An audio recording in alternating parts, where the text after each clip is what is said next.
though. Now we're on the outside of the museum.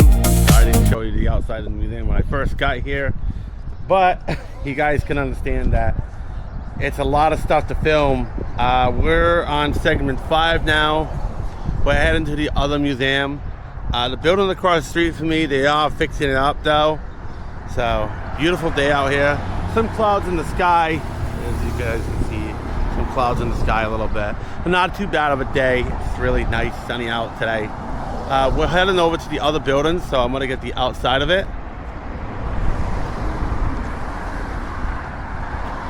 So the gentleman said that we could either go from the front door or we go from the back.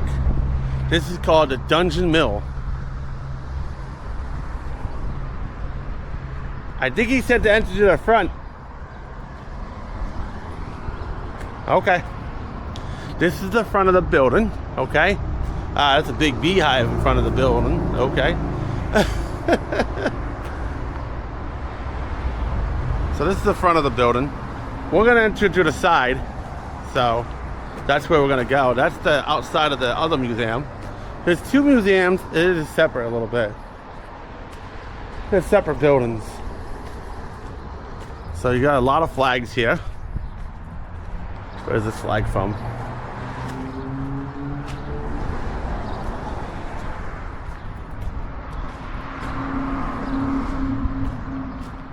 I guess they have pots hanging out here though sometimes, like flower pots. All right, as we enter inside the building, you go right up this ramp. This is the last. This is going to be the last segment, or we're going to have another segment after this, but this is going to be probably the last one of it. So, you guys actually see the machines again. Some of the machines that you guys are seeing that was inside of the other mill down in Pawtucket. They got audios though too. You want to scan it. There's one in Spanish and there's one in English. So if you want to come on down, those are your choices, English or Spanish. This is the museum program. A lot of old stuff in here. See how they have all the cotton? This is all the cotton. This is what we was talking about in my last video. They have more machines here though than they had at Slater's Mill. This is from, let's see, 1820 to 1840.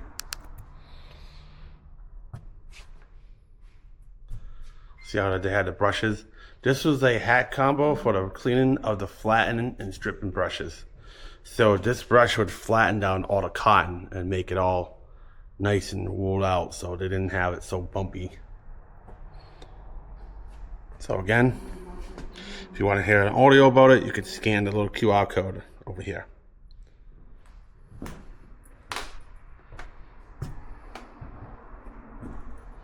These are all the pulleys inside. These are big pulleys inside of it though. They would have a belt on them and this would run the machines. The pulleys was for supporting the flats. See? This is all the wool that they made. See the wool? Pretty big wool. The liquor and the screen. The card machine is the combo brush and the cotton fibers so that they're going into the same direction. They'd have little stickies on there.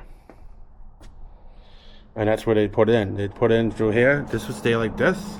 They'd run the machine. This would go through here and go all the way up through.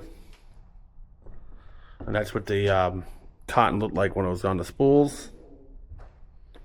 They're showing you how it was before. And this is the cotton, what it looks like. Look at that, huh? Isn't that cool? It's soft though, fluffy. And I told you last time that they'd have this little tiny stuff in it though. They'd want to get all that out though for production. They was making shirts, they'd make cotton shirts though. They'd make all the stuff out of cotton though too.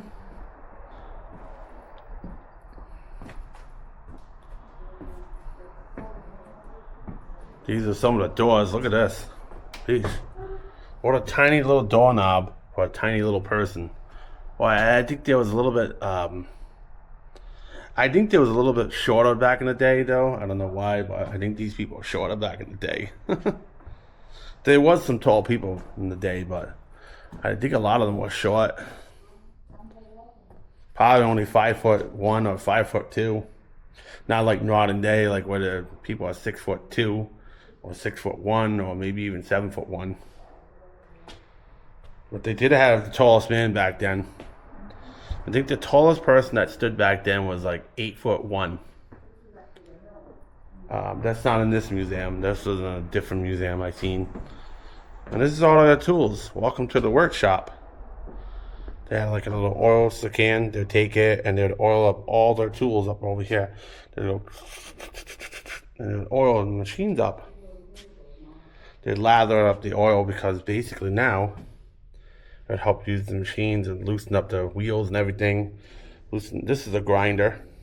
I'm not sure what this one was over here. But if you look inside the drawers, you see all the tools in there, which is really cool. And then you can see all the books though too from back then. Chemical forms, the dictionaries. They would actually look up this stuff in a book. Man-made fibers and textures. And behind it said office though. This must have been part of the office though over here. Really cool though, guys. And then this is the I think I skipped over something. Hold on, let me go back for a minute. This was the time clock. This is the old time clock right here. So they would take this and they'd pull the lever and they'd put their card in there and they would clock in. This is it, the time clock and the whistle. So this thing would blow the whistle when it was time to go to lunch or time to go to break. It would be kind of cool to hear it. I'll have some more about this. This is a telephone directory. Pretty cool. That was 1985 though. But the time clock is old. This is from New York, USA, manufactured at International Time Record Incorporated. The wheels on that thing. Pretty cool. You can tell how old it is. And I guess this is their bell. This is where they put out their time cards. See, they had numbers on them. 100 to 144. Pretty cool. Sewing machines, everything. And then they had all this other stuff though too. I wish the guy was over here though. He could show us a demonstration of this though. This is pretty cool. This is a spooler. And then they usually turn it on and usually can turn it off. Pretty cool, I gotta say. And if you want a exhibit tour on it though, come over here and you can scan these two things. This is English though. Okay. That's what they look like in the manufacturing though, back in the back. I don't know. I have a wide angle camera, so I can't really get back there too much.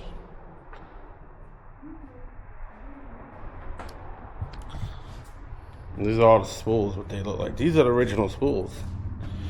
See the original spools? Pretty cool.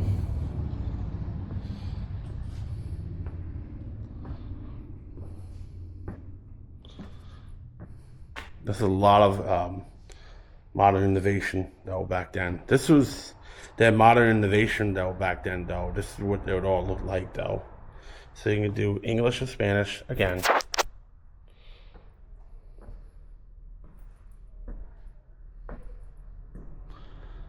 Now imagine when these machines are going though, guys. He's spinning, the wheels are spinning now, everything. All the belts are going. You can see all the belts are going and everything.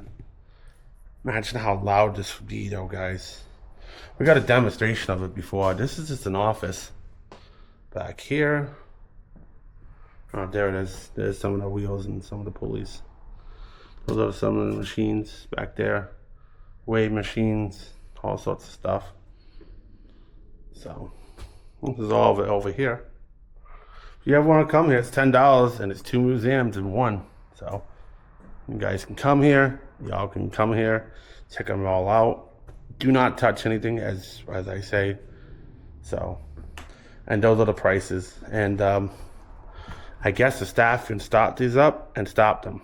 Okay, but I'm not doing it because I don't know what it does. I don't know how it does, so I don't want to do that. Because the people won't be too happy if you break it. They're a part of history. So if you come to the museum, do not touch buttons. Do not press things that you don't know what's there to do. Because if you break it, you can't replace it. These are irreplaceable.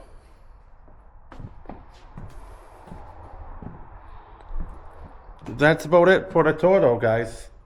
There is no second floor on this one. There's only a first floor.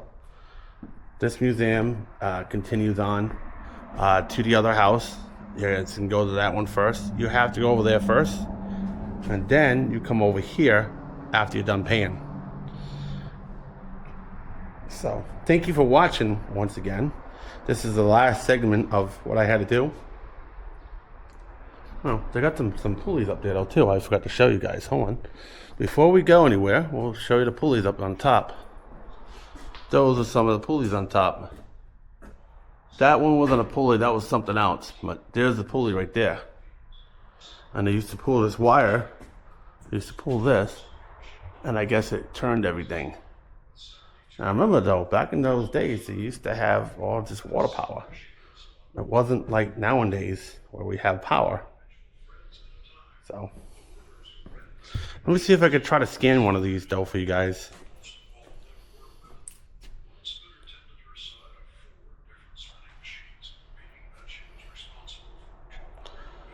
Alright, we're going to try to listen to one of these.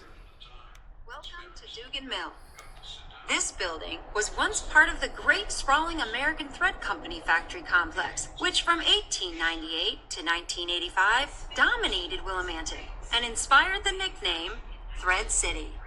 The building was constructed in 1877 as a warehouse for the Thread Company's predecessor, the Willimantic Linen Company, which had been founded in 1854. Compared to the Thread Company's cavernous factory buildings across the street, this building is relatively small. The big factories ranged in size from 300 feet to 840 feet long, while this former warehouse is only 63 feet long and 24 feet wide. The factories had large windows on all sides to provide light, while this building has windows along only 2 of its sides. In this exhibit room, we explore what it was like to work in the textile mills during the Industrial Revolution. Each factory room had only one kind of machine, but dozens, sometimes hundreds of them. In this exhibit, we only have one of each machine. So even though this room does not look exactly like a factory, it does provide you the opportunity to encounter many of the machines and the rough wood floors, heavy beam ceilings, and rugged brick and stone walls found in the rooms where the thread was made. The large photographs mounted on the walls of this room show the interiors of factories with their many machines. That's about it though. So that's welcome to this place over here. And we wanted to do a little exhibit audio for you so you guys can hear that. That was part of this one. So, if you guys are ever in Connecticut, come out to Connecticut. I'll get you the directions and everything. And you guys can come up here to see the all of the mills up here. There's another museum that we're going to travel to in a little bit. So don't go nowhere. Handyman Studio will be back after these momentarily. After these commercial breaks. And we'll see you really soon. So don't get off too fast. As right now, the time is 11, almost 12 o'clock. On a Sunday afternoon. And once again, thank you for watching, and we'll see you soon.